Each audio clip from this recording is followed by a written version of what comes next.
नमो नमः मित्रों, मैं अंजू शर्मा संस्कृत जीवनम में आप सभी का स्वागत करती हूँ।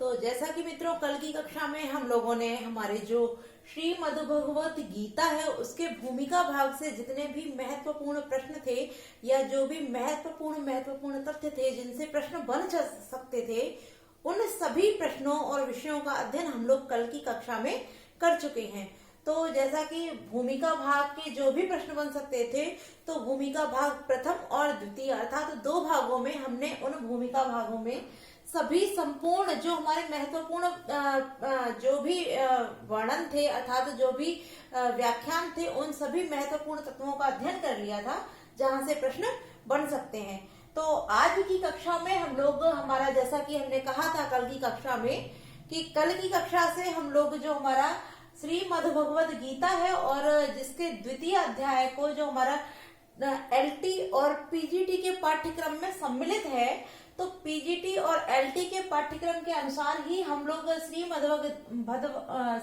भगवत गीता के द्वितीय अध्याय जो कि सांख्य योग है उसके कुछ श्लोकों के साथ आप सभी के समक्ष उपस्थित हूँ।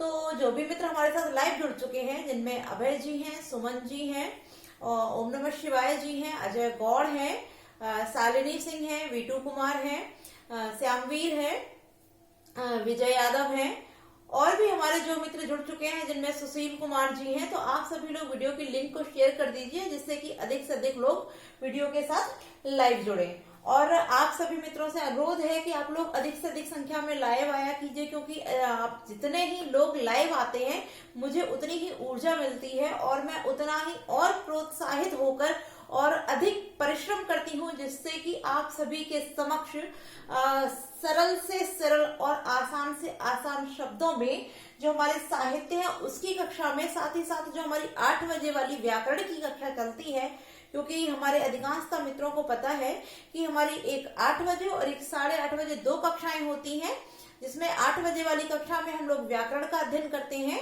और 8:30 बजे वाली कक्षा में हम लोग अपने जो कि साहित्य है उसका अध्ययन करते हैं। तो आप दोनों ही कक्षाओं में लाइव आया कीजिए। और यदि आप सभी को मेरा पढ़ाना अच्छा लगता है, मेरी वीडियो अच्छी लगती है, तो वीडियो को लाइक अवश्य किया कीजिए। साथ ही साथ जिन लोगों ने अभी तक चैनल को सब्सक्राइब नहीं किया है वो लोग चैनल को सब्सक्राइब कर बेल आइकन ऑन कर लीजिए, प्रेस कर लीजिए, जिससे कि मेरी आने वाली सभी वीडियो का नोटिफिकेशन आप तक समय से पहुंचता रहे। तो आज हम जो हमारी भगवत गीता है उसके कुछ श्लोकों को लेकर आप सभी के सम्मुख उपस्थित हुए हैं। तो जैसा कि आप सभी लोग देख रहे होंगे, और आप लोग पढ़ते समय अगर उसको बुक्स को आप अपने सामने रखेंगे तो बहुत अच्छी बात है, और नहीं भी, यदि किसी के पास बुक्स नहीं भी है तब भी हमने अपने संपूर्ण श्लोकों को यहाँ लिख रखा है, तो आप लोग यहाँ देखकर भी उसका अध्ययन कर सकते हैं। और आप लोग कॉपी पेपर लेकर साथ बैठे, जिससे कि जो भी महत्वपूर्ण प्रश्न है या शब्द हैं आप उनको नोट करते रहें। तो सबसे पहला जो हमारा श्लोक है द्वितीय अध्याय का, इस पहले श्लोक के जो वक्ता हैं वो कौन है, जैसा कि यहाँ आप सभी देख रहे हैं, संजय उवाच, अर्थात संजय कहते हैं, उवाच माने कहते हैं संजय। तो संजय के द्वारा कहा गया है पहला श्लोक, द्वितीय अध्याय का जो प्रथम श्लोक है वो संजय के द्वारा कहा गया है। अब क्या कहा है संजय ने, आइए पहले इसके वाचन करते हैं, तत्पश्चात इसके अर्थ को जानते हैं। तो तम तथा कृप्याविष्टम अश्रुपूर्णाकुलेच्छणं विषीदन्तं मिदं वाक्यमुवाच मधुसूदनः। तो यहाँ संजय कहते हैं तथा, तम माने उनसे, अब यहाँ किन से, अर्जुन के विषय में, क्योंकि गीता का जो उपदेश है वो अर्जुन को श्री कृष्ण के द्वारा दिया जाता है, तो यहाँ तम से तात्पर्य अर्जुन से है, तम माने उन अर्जुन से, तथा माने पहले की भांति, यदि जिस प्रकार से, तथा माने उसी प्रकार से या पूर्वोक्त पहले की भांति, कृप्याविष्टम करुणा से युक्त, अश्रुपूर्णा कुलेच्छणम आंसू भरे हुए, अश्रु माने आंसू, पूर्ण माने भरे हुए, कुलेच्छणम व्याकुल नेत्रों वाले, अर्थात अश्रुपूर्ण नेत्रों वाले, व्याकुल नेत्रों वाले, विषीदंतः विषाद से युक्त, इदम माने इन, वाक्यम माने वचनों को, उवाच माने कहा, मधुसूदन, अर्थात श्री कृष्ण ने। मधुसूदन यहाँ जिसको संबोधित किया है, तो आप सभी लोग जानते हैं कि कृष्ण के अनेक नाम हैं, जिनमें से एक नाम उनका क्या है, मधुसूदन। अब यहाँ मधुसूदन ही क्यों उच्चारित किया गया है, यहाँ मधुसूदन ही क्यों प्रयुक्त किया गया है, तो मैं आप सभी को बता दूं कि मधु नामक राक्षस का अंत करने के कारण, मधु जो राक्षस था उसका जो नाश किया था वो श्री कृष्ण ने किया था, इसी कारण जो उनका नाम यहाँ पड़ा वो क्या पड़ा है, मधुसूदन। तो अब मैं आपको बता दूं कि यहाँ जो संजय कहते हैं कि तथा माने उसी प्रकार, जो कि पहले बता चुके हैं, उसी प्रकार से कि करुणा से युक्त और आंखों में आंसू भरे हुए, अर्थात अश्रुपूर्ण व्याकुल नेत्रों वाले, विषाद युक्त, तब माने उन अर्जुन से मधुसूदन श्री कृष्ण ने इदम माने इन वाक्यों को कहा। अब मैं इसका विस्तार से आपको क्लियर कराती हूँ कि यहाँ पूर्वोक्त, तथा माने पूर्वोक्त, जिस प्रकार हमने बताया कि जो गीता है वह गीता श्री कृष्ण के द्वारा क्यों कही गई, अर्थात तो श्री कृष्ण के द्वारा अर्जुन को गीता का उपदेश क्यों दिया गया। तो जब युद्ध भूमि में, रणभूमि में अर्जुन अपने शत्रुओं को देखते हैं, अब वो शत्रु भी कौन होते हैं, क्योंकि जहां महाभारत का युद्ध होता है वह महाभारत का युद्ध भी उनके अपने ही भाइयों से होता है।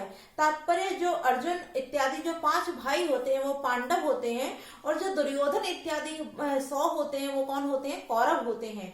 तो यह दोनों ही पक्ष कौन होते हैं, एक ही परिवार के, जैसा कि युधिष्ठिर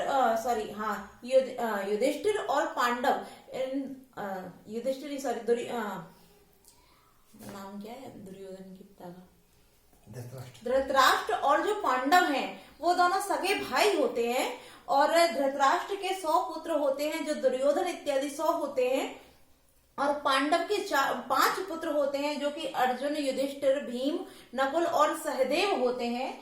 तो इस प्रकार जब अर्जुन युद्ध भूमि में, रणभूमि में पहुंचते हैं और वह अपने सम्मुख देखते हैं कि मेरे सम्मुख जो युद्ध करने के लिए तत्पर है वो कौन है।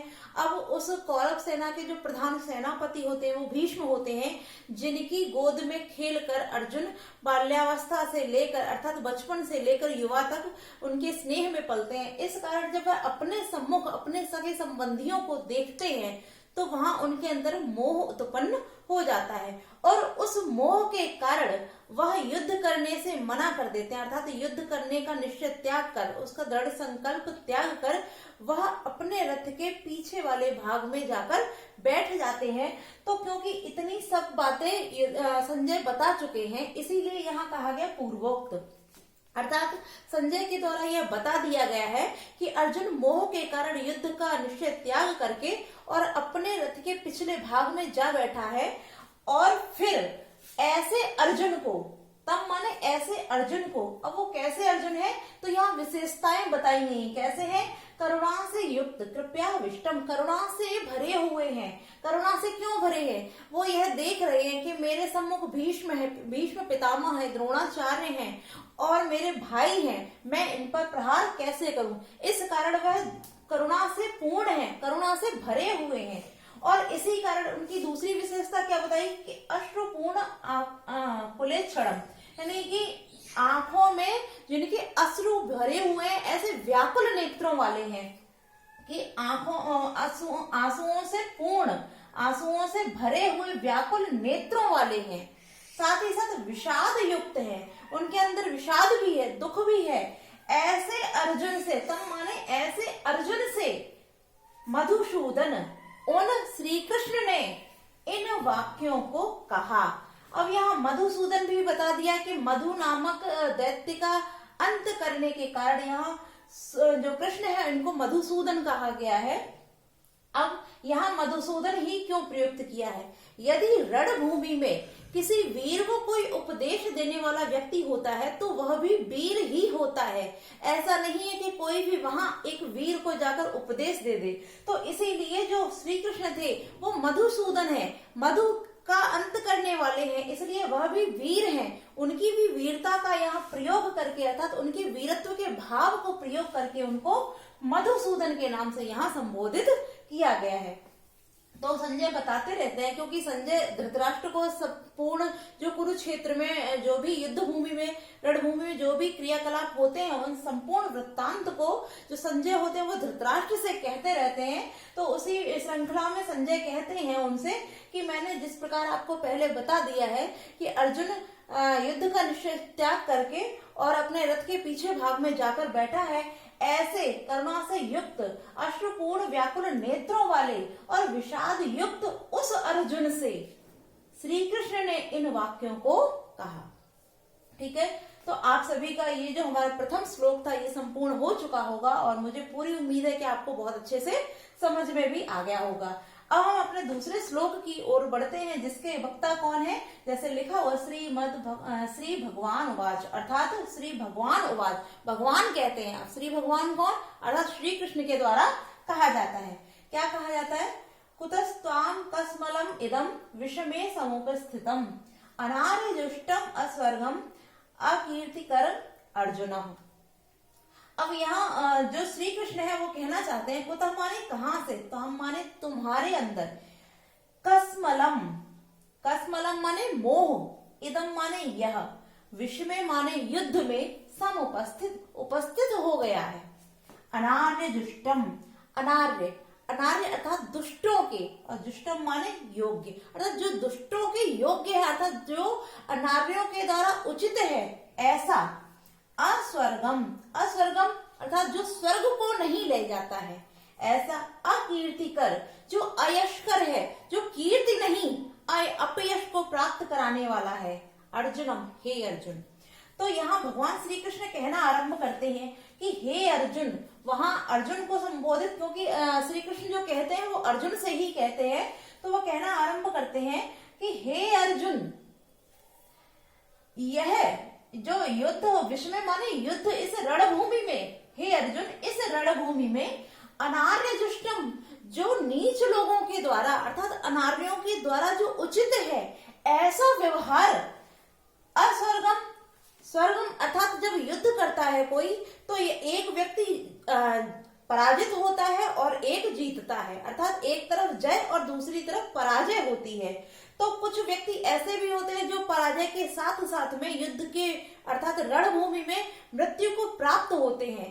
तो किंतु जो रण में लड़ते हैं और मृत्यु को प्राप्त करते हैं, तो ऐसे लोग केवल मृत्यु को प्राप्त नहीं होते हैं, वह स्वर्ग को भी प्राप्त करते हैं। क्यों स्वर्ग को प्राप्त करते हैं? क्योंकि वह रणभूमि में अपने रण का कौशल दिखाते हैं, वहां लड़ते हैं, अपनी वीरता को प्रदर्शित करते हैं और अपने कार्य से पीछे नहीं हटते हैं। इस कारण या तो वह युद्ध में मृत्यु को प्राप्त कर स्वर्ग को प्राप्त करते हैं, या फिर वो जय को प्राप्त अर्थात जीतने के बाद उस संपूर्ण पृथ्वी का भोग करते हैं। तो इसलिए कहते हैं कि हे अर्जुन, जो अनार्यों के द्वारा उचित है, अर्थात जो अनार्य, जो दुष्ट लोगों के द्वारा किया जाने वाला है, जो नीच लोगों के द्वारा किया जाता है, ऐसा कार्य, ऐसा व्यवहार तुम्हारे द्वारा उचित नहीं है, अर्थात जो अनार्यों के द्वारा अनार्योचित है ऐसा। और अस्वर्गम, जो तुम्हें स्वर्ग की ओर नहीं ले जाएगा, क्योंकि तुम युद्ध ही नहीं कर रहे हो। युद्ध करने के पश्चात यदि तुम मृत्यु को भी प्राप्त होते हो तो तुम स्वर्ग को प्राप्त करोगे, किंतु यदि तुम बिना लड़े युद्ध भी नहीं करते हो तो तुम अस्वर्ग अर्थात स्वर्ग को भी प्राप्त नहीं करोगे। साथ ही साथ अकीर्तिकर, और यह तुम्हारी कीर्ति को बढ़ाएगा नहीं, यह तुम्हारी कीर्ति को न बढ़ाकर तुम्हारे लिए अपयश का कारण बनेगा। सब यह इस चीज को कहेंगे कि हे अर्जुन जो है वो इतना महान धनुर्धारी है, किंतु उसने युद्ध को नहीं किया, तो इस कारण तुम्हारा जो अपयश है वो संसार में फैलेगा, तुम्हारी कीर्ति नहीं फैलेगी। तात्पर्य कि अकीर्ति कर, इदम माने ऐसा, ताम माने तुम्हारे अंदर, कश्मलम मोह, कुतः माने कहां से उपस्थित हो गया। हे अर्जुन, इस रणभूमि में जो दुष्टों के द्वारा, अनार्यों के द्वारा उचित है और स्वर्ग को नहीं ले जाता है और अकीर्तिकर होता है, ऐसा तुम्हारे अंदर यह मोह कहां से उपस्थित हो रहा है।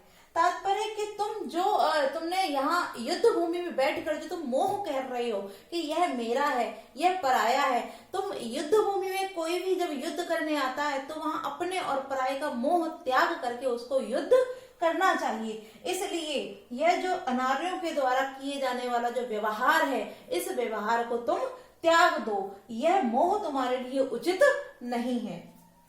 तो आप पुनः एक बार देख लीजिए, पुनः भगवान श्री कृष्ण क्या कहते हैं कि हे अर्जुन, जो दुष्टों के द्वारा उचित है अर्थात अनार्योचित है और स्वर्ग को नहीं ले जाता है, साथ ही साथ जो अपयसकारी है, ऐसा युद्ध भूमि में यह तुम्हारे अंदर मोह, तुम्हारे अंदर यह मोह कुतः माने कहां से उपस्थित हो गया है। अब जो हमारा अगला श्लोक है, इसमें भी श्री भगवान ही कहते हैं अर्थात श्री कृष्ण के द्वारा ही यह श्लोक कहा जाता है। तो इसमें क्या कहते हैं कि क्लैव्यम मा स्म गमा पार्थ न तत् युत्पद्यते क्षुद्रम हृदय दौर्बल्यम त्यक्तोत्तिष्ठ परंतपः। तो इसमें भी कहना चाहते हैं क्लैव्यम, क्लैव्यम कहते हैं नपुंसकता को, मां मत स्म गमः प्राप्त हो पार्थ। यहाँ जो श्री कृष्ण है वो अर्जुन को पार्थ के नाम से संबोधित करते हैं, और हम यह भी जानते हैं कि अर्जुन के भी कई नाम हैं, जिनमें से कौन्तेय, पार्थ, अर्जुन, भारत, धनंजय, परंतप इत्यादि नामों के द्वारा हम अर्जुन को भी संबोधित करते हैं। तो यहाँ जो कृष्ण ने संबोधित किया वो क्या किया, पार्थ कहकर संबोधित किया है। तो क्लैव्य माने नपुंसकता को, मां माने मत, स्म गमः प्राप्त हो पार्थ हे अर्जुन, या हे पार्थ, न माने नहीं, एतत् माने यह त्वयि। अब यहाँ पर हमारी संधियों का विधान किया गया, इसको भी आप देख लीजिए। न एतत्, न धन एतत्, तो यहाँ वृद्धि संधि हो जाती है, न धन एतत् में वृद्धि संधि हो जाती है। उसके बाद हो जाता है एतत् धन त्वयि, एतत् धन त्वयि। तो त्वयि के बाद में यहाँ जो या है उसके फिर पश्चात में उपपद्धति कर दिया, तो यहाँ जो है यहाँ यड़ संधि का विधान कर दिया है। तो न एतत् में यहाँ वृद्धि संधि, उसके बाद में त्वयि उपपद्धति में यहाँ पर यड़ संधि का विधान किया है। तो क्या हुआ, न एतत् त्वयि उपपद्धति। ठीक है, क्लियर। ना माने नहीं, एतत् माने यह, त्वयि माने तुम्हारे द्वारा, उपपद्धति माने उचित है। क्षुद्रम नीचता को या क्षुद्रता को, हृदय दौर्बल्यम हृदय की दुर्बल, त्यक्तो त्याग करके, क्यों यहाँ कत्वा प्रत्यय का प्रयोग किया, कत्वा त्यक्तो, त्यक्त कत्वा प्रत्यय का प्रयोग किया गया तो अर्थ क्या निकलेगा, त्याग कर। उत्तिष्ठ माने उठो, यहाँ जो है उत्तिष्ठ मध्यम पुरुष लोट लकार एक वचन का प्रयोग किया, उत्तिष्ठ उठो।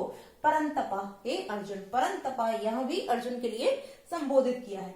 अब यहाँ जो भगवान है श्री कृष्ण है वो कहते हैं कि हे अर्जुन, हे पार्थ, हे पार्थ, हे अर्जुन, क्लैव्यम मा स्म गमः, नपुंसकता को मत प्राप्त हो, अर्थात यह जो तुम युद्ध करने का विचार जो त्याग रहे हो, ऐसा कार्य नपुंसक लोगों का होता है। जो वीर होते हैं वह कभी भी युद्ध से हार नहीं मानते हैं, ऐसा कार्य नपुंसक व्यक्ति करते हैं। तो इस नपुंसकता को प्राप्त मत हो। न माने नहीं, एतत् माने यह तुम्हारे लिए, तो ये माने तुम्हारे लिए, न माने नहीं, उपपद्धति उचित है कि यह तुम्हारे लिए उचित नहीं है।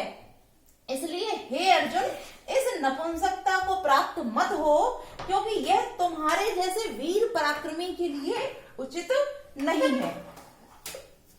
आगे कहते हैं कि हे परंतपा, हे अर्जुन, इसलिए हृदय दौर्बल्यम हृदय की क्षुद्र दुर्बलता को, अर्थात हृदय की जो नीच दुर्बलता है, इसको त्यक्त माने त्याग करके उत्तिष्ठ उठ जाओ। अर्थात इस दुर्बलता को, जो तुम्हारे हृदय में दुर्बलता जाग उठी है, जो नपुंसकता जाग रही है, अर्थात क्या, युद्ध क्षेत्र में जब तुमने अपने भाई बंधुजनों को देखा तो वहां उनको देख करके तुम जो दुर्बल हो रहे हो, अर्थात कमजोर हो रहे हो, इस दुर्बलता को त्यागो और इसको त्याग करके उठ खड़े हो और उठ करके युद्ध करो। तो इस प्रकार से अर्जुन को उपदेश देते हुए भगवान श्री कृष्ण कहते हैं कि हे अर्जुन, क्लैव्यम नपुंसक व्यक्ति जो होते हैं वह अपना पराया सोचते हैं, साथ ही साथ वह युद्ध से भय रखते हैं, युद्ध नहीं करना चाहते हैं। तो नपुंसकता को मत प्राप्त हो, क्योंकि यह जो तुम युद्ध करने का विचार जो तुमने त्यागा है, यह विचार नपुंसक लोगों के लिए उचित है, तुम्हारे लिए उचित नहीं है। तुम पराक्रमी हो, तुम परम धनुर्धारी हो, तुम्हारे जैसा कोई धनुर्धारी नहीं है, ऐसे तुम पार्थ हो और इस नपुंसकता को प्राप्त हो रहे, इस नपुंसकता को प्राप्त मत हो, अर्थात इस विचार को तुम त्याग दो। अब क्यों त्याग दो? क्योंकि यह तुम्हारे लिए उचित नहीं है। अब तुम्हारे लिए क्यों उचित नहीं है? क्योंकि तुम साक्षात इतने महाप्रतापी हो, तुमने साक्षात भगवान शिव के साथ युद्ध किया है, द्रोणाचार्य के परम शिष्य रहे हो, और तुम्हारा जो यश है वो चारों दिशाओं में कीर्तिकर है, तुम्हारे यश को लोग स्मरण करते हैं। तो ऐसे हे अर्जुन, यह नपुंसकता तुम्हारे लिए उचित नहीं है। इस नपुंसकता को क्या करो? तुम त्याग दो। आगे कहते हैं कि हे परंतप, हे अर्जुन, जो तुम्हारे हृदय में दुर्बलता उत्पन्न हो रही है। अब यह दुर्बलता क्यों उत्पन्न हो रही है? जब तुम अपने सम्मुख अपने सगे संबंधियों को देख रहे हो तो तुम्हारे अंदर ये मोह उत्पन्न हो रहा है। इस कारण जो तुम्हारा हृदय है वो नीच दुर्बलता को प्राप्त हो रहा है। तुम यहाँ युद्ध क्षेत्र में खड़े हो, तो युद्ध क्षेत्र में जो तुम्हारे सम्मुख खड़ा है वह तुम्हारा शत्रु है, कोई भी तुम्हारा अपना नहीं है। तो इस कारण इस हृदय की नीच दुर्बलता अर्थात क्षुद्र दुर्बलता को त्यक्त माने त्याग कर उत्तिष्ठ माने उठ खड़े हो। तो इस प्रकार से भगवान जो श्री कृष्ण होते हैं वह अर्जुन के अंदर ऊर्जा भरते हैं और उनको जो मोह उत्पन्न हो जाता है उस मोह से दूर करने के लिए उन्हें अत्यधिक प्रेरित करते हैं, उन्हें उकसाते हैं, इस चीज का वर्णन करते हैं कि किस प्रकार से जो युद्ध क्षेत्र होता है वहां कोई भी अपना और कोई भी पराया नहीं होता है, जो भी है वह पराक्रम होता है। यदि आप पराक्रमी हैं तो अपना कार्य कीजिए, और युद्ध भूमि में पहुंचे हैं तो आपका कार्य, आपका कर्तव्य क्या होता है? युद्ध करना ही होता है। इसलिए सभी मोह माया को त्यागो और इस युद्ध के लिए तुम तत्पर हो जाओ। तो आगे यहाँ क्योंकि 3 श्लोक तक अर्थात द्वितीय और तृतीय श्लोक जो है वो श्री कृष्ण के द्वारा कहा गया है, और मुझे पूरी उम्मीद है कि आप लोगों के ये दोनों श्लोक भी अवश्य क्लियर हो गए होंगे। तो आगे जो है वो अर्जुन कहना आरंभ करते हैं। तो अर्जुन उवाच, अर्थात अर्जुन कहते हैं, क्या कहते हैं? कथम भीष्माहम संख्ये द्रोणम च मधुसूदन इषु विप्रति योत्स्यामि पूजार्हा वैशूदनः। तो जैसा कि हमारा जो चौथा श्लोक है इसका हम लोगों ने वाचन कर लिया है, तो कल हम इसके अर्थ को जानेंगे। आज हम इतना ही रखते हैं, और हम लोगों ने 3 श्लोकों के संपूर्ण अर्थ को जान लिया, इसकी पूर्ण व्याख्या को समझ लिया। चौथे श्लोक के अर्थ को हम कल की कक्षा में जानेंगे। तो आज के लिए इतना ही, और वीडियो आप सभी को अच्छी लगी हो तो वीडियो को लाइक कीजिए। जिन लोगों ने भी अभी तक चैनल को सब्सक्राइब नहीं किया है, चैनल को सब्सक्राइब करके बेल आइकन प्रेस कर लीजिए। साथ ही साथ मैंने वीडियो के आरंभ में भी आप सभी से कहा था, और पुनः एक बार कहूंगी कि आप लोग अधिक से अधिक मात्रा में लाइव आया कीजिए, क्योंकि आप लोगों के लाइव आने से, साथ ही साथ लाइक करने से मुझे बहुत प्रोत्साहन, ऊर्जा मिलती है, और मैं और अधिक परिश्रम करती हूँ जिससे कि आप सभी को सरल और आसान शब्दों में अधिक से अधिक मैटर उपलब्ध करा सकूं, जिससे कि आप सभी परीक्षाओं में सफलता को प्राप्त करें।